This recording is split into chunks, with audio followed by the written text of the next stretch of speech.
মার্কিন president Donald ট্রাম্পকে আরও একবার হত্যার চেষ্টা করা হয়েছে। এর আগেও বহুবার তাকে টার্গেট করা হয়েছিল, কিন্তু এবারের ঘটনাটি সবচেয়ে আতঙ্কজনক। আমরা জানি মার্কিন প্রেসিডেন্ট থাকেন পৃথিবীর সবচেয়ে শক্তিশালী নিরাপত্তা বলয়ের ভেতর, তবে তবুও কিভাবে একজন সশস্ত্র আততায়ী সেই সুরক্ষা দেওয়াল ভেদ করে একদম করিডোর পর্যন্ত পৌঁছে গেল? তাহলে এটি কি নিছক নিরাপত্তা গাফিলতি, নাকি এর গভীরে লুকিয়ে আছে অন্য কোনো বড় ষড়যন্ত্র? ওয়াশিংটন অভিজাত Washington Hilton hotel, white house correspondence ডিনারের বর্ণিত আলোয় উপস্থিত আমেরিকার শীর্ষ সব ব্যক্তিত্ব। President Donald Trump, vice president JD Vance এবং পুরো ক্যাবিনেট তখন মঞ্চে। ঠিক সেই মুহূর্তে বলরুমের বাইরের করিডোরে বেজে ওঠে বিকট গুলির শব্দ। মুহূর্তের মধ্যে উৎসবের আমেজ বদলে যায় রুদ্ধশ্বাস আতঙ্কে। সিক্রেট সার্ভিস এজেন্টরা প্রেসিডেন্টকে মানব ঢাল তৈরি করে দ্রুত ডাইস থেকে সরিয়ে নেন এবং নিরাপদ স্থানে নিয়ে যান। তদন্তে উঠে এসেছে চাঞ্চল্যকর তথ্য। হামলাকারী 31 বছর বয়সী এক যুবক, যার আদি নিবাস হল ক্যালিফোর্নিয়া। এফবিআই ডিরেক্টর কাশ প্যাটেল নিশ্চিত করেছেন যে সে একাই এই হামলা চালানোর পরিকল্পনা করেছিল, তবে তার প্রস্তুতি ছিল ভয়াবহ। তার কাছে ছিল একটি শক্তিশালী শটগান, একটি হ্যান্ডগান এবং একাধিক পেশাদার শিকারী ছুরি।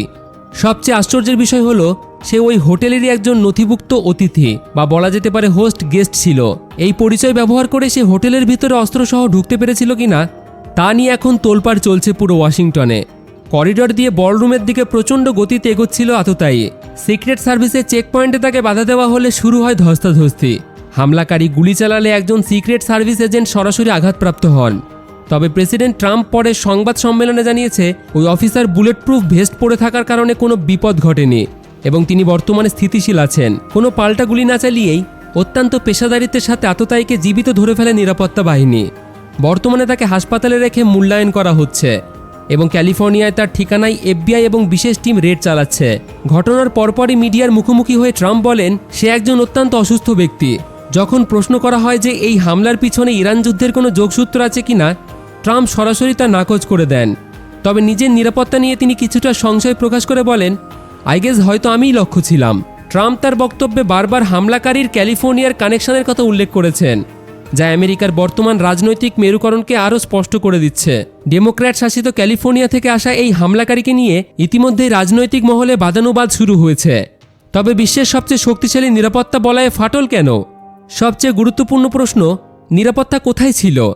মার্কিন প্রেসিডেন্টের আশেপাশে কয়েক স্তরের সুরক্ষা থাকে, যেখানে মাছি গলাও দুষ্কর। অথচ একজন যুবক 3টি আগ্নেয়াস্ত্র ছুরি নিয়ে সেই বলরুমের করিডোর পর্যন্ত পৌঁছে গেল কিভাবে? হোটেলের মেটাল ডিটেক্টর কেন তাকে চিহ্নিত করতে পারল না? এটি কি বড় কোনো গোয়েন্দা ব্যর্থতা? গোয়েন্দা সংস্থাগুলো এখন খতিয়ে দেখছে এটি কি কেবল একজন লোন উলফ আক্রমণ, নাকি এর পিছনে বড় কোনো অভ্যন্তরীণ যোগসাজশ আছে। ডিসি ইউএস অ্যাটর্নি সভন ভ্যানিন পিরো জানিয়েছেন হামলাকারীর বিরুদ্ধে ফেডারেল অফিসারকে আক্রমণ এবং মারাত্মক আগ্নেয়াস্ত্র ব্যবহারের মতো দুটি কঠোর অভিযোগ আনা হয়েছে। আগামী সোমবার তাকে ফেডারেল আদালতে পেশ করা হবে। ক্যালিফোর্নিয়ার গভর্নর গ্যাভিন নিউজম এবং নিউ ইয়র্কের মেয়র ইতিবাচক প্রতিক্রিয়া জানালেও দেশে রাজনৈতিক সহিংসতার ক্রমবর্ধমান প্রবণতা নিয়ে সাধারণ মানুষের মধ্যে উদ্বেগ বাড়ছে। আমেরিকার রাজনৈতিক ইতিহাসে ডোনাল্ড ট্রাম্পের উপর এই হামলা ফের এক বড় প্রশ্নচিহ্ন তৈরি করল। এই ঘটনাই প্রমাণ করে সুরক্ষা যতই নিশ্ছিদ্র হোক না কেন, রাজনৈতিক প্রতিহিংসা আর ব্যক্তিগত উন্মাদ সবসময় কোনো না কোনো পথ খুঁজে নেয়। তো বন্ধুরা, আপনাদের কি মনে হয়, এটা কি ট্রাম্পের কোনো চাল, নাকি এর পিছনে কোনো বড়সড় হাত রয়েছে? আপনাদের মতামত কমেন্টে জানান। ভিডিও ভালো লাগলে একটি লাইক করে বন্ধুদের সাথে শেয়ার করে দিন। আর এই রকম জিওপলিটিক্স নিউজ শোনার জন্য আমাদের চ্যানেলটিকে ফলো এবং সাবস্ক্রাইব করে রাখুন।